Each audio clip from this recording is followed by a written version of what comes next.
So timeline wise, like when you were experiencing like the first kind of case of the yips, you were still at Fullerton then. Was Yes. that before your shoulder popped out or after?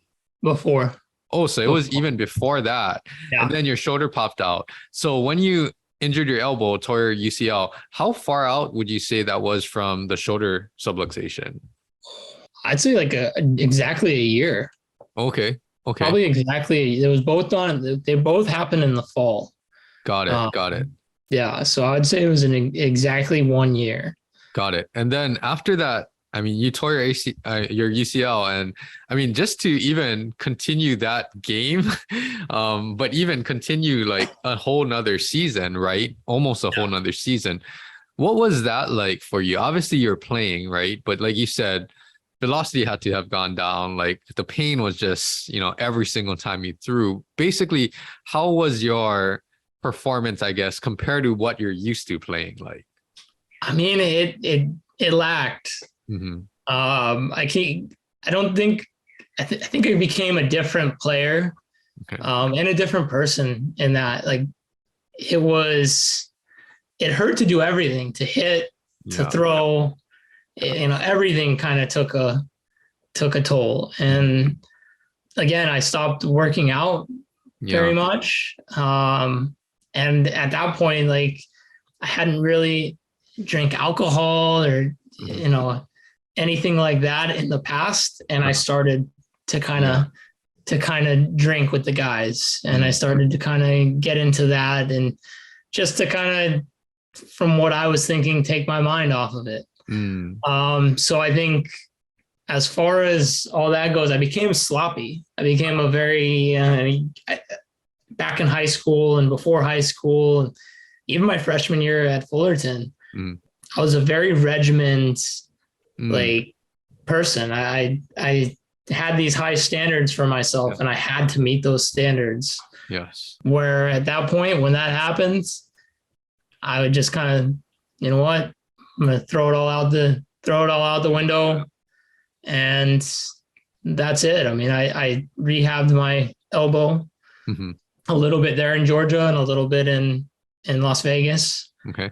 And I mean, I did some working out at the rehab clinic there. Okay. And that, I mean, I just never felt the same. It didn't feel right going on, like being on a baseball field anymore. I felt actually at that point, I felt more comfortable just working out, just being in a gym. Yep. And, like that was more fun to me than going and putting the uniform on. Yeah. So during those two seasons, right? 2 years, a lot of it, you weren't working out like how you're normally used to. A lot of rehab, right? Things just to manage kind of the elbow injury, shoulder injury too before that. So talk about like after that, once you started to get back to like health, right? The elbow started to heal a little better. Typically people recover very well from Tommy John surgery. So kind of talk about how did that spark your interest again into working out, and where were you at after the Tommy John recovery? So after the Tommy John recovery, I came back, I'd say 100% physically. Okay. But the mental part of it, I was not all there. I was receiving a scholarship at UNR, and that's the only thing that kept me, or at University of Nevada, Reno. And that was the only thing that kept me going out there every day. Got it. Guaranteed if I was a walk-on, if I was somebody that was getting a minimal scholarship, I would have probably just walked away.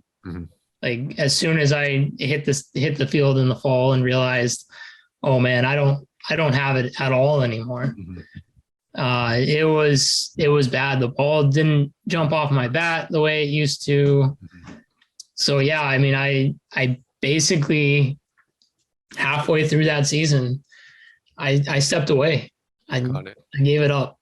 I went into the coach's office, and it's like, this is it. I'm hanging them up, and stepped away from the game for probably 2 or 3 months.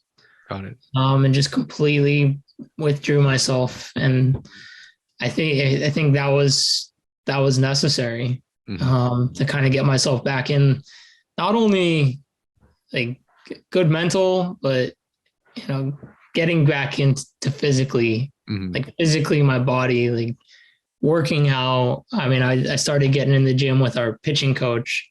Okay. I mean, he was a big guy. He's 6'3", 250 pounds. So he was in there just like lifting heavy weights. And that's what I started doing with him. Got it. And I enjoyed it. So, I mean, it was like, that's the only time I think I've ever gotten to where I could bench press 300 pounds. Got it. And I was getting big. Yeah. It's probably getting too big for my frame. Yeah. But yeah, I went back my 4th year in college, and I actually was an assistant coach with the team. Okay. They let me back, and I was a bullpen coach, and I worked with a lot of the freshmen and helping them with their transition to college. And I think that was a great experience for me, and I still see myself now doing some of the things that I did then, and taking guys under my wing and talking to them. We actually had a kid there that was going through the yips, and he's a freshman, and it was just being able to sit down and talk with him and just explain to him, hey, you're okay, man. Like you're not okay, but I'm here. Like I've done it. I've been there. I'm still feeling it. Yeah. Like you're not alone. Yeah. You're not alone. And that helped him out a lot. And I think just getting away from the game, it made me have a passion for it even more. And coaching was something that I wish I would have gone down that route. But that's a really tough route to go down, especially after experiencing the heartbreak that I had experienced up to that point. No, there's so many great things that you're sharing. And, like, I think everyone's journey, it helps you to kind of do what you're meant to do. Like all of these twists and turns, right? They were unexpected, definitely not easy to go through. One thing that I forgot to kind of ask was that you mentioned a lot about, just throwing back to the pitcher, right? But all this time, I mean, minus the injury kind of caused your hitting to go down. All of this time you were hitting, right? And was that something that was more enjoyable in baseball, or was that something that was still a struggle? Like, were you in a slump and things with hitting? Yeah. I mean, it affected my hitting still. I mean, being a right-handed hitter with little support in that right elbow, I would leave some hitting sessions with my elbow being completely swollen. Yeah. So it did affected my hitting. And then I think the biggest thing that affected my hitting was just, I mean, I don't know if it was depression or what. I mean, it was something that I just kept to myself.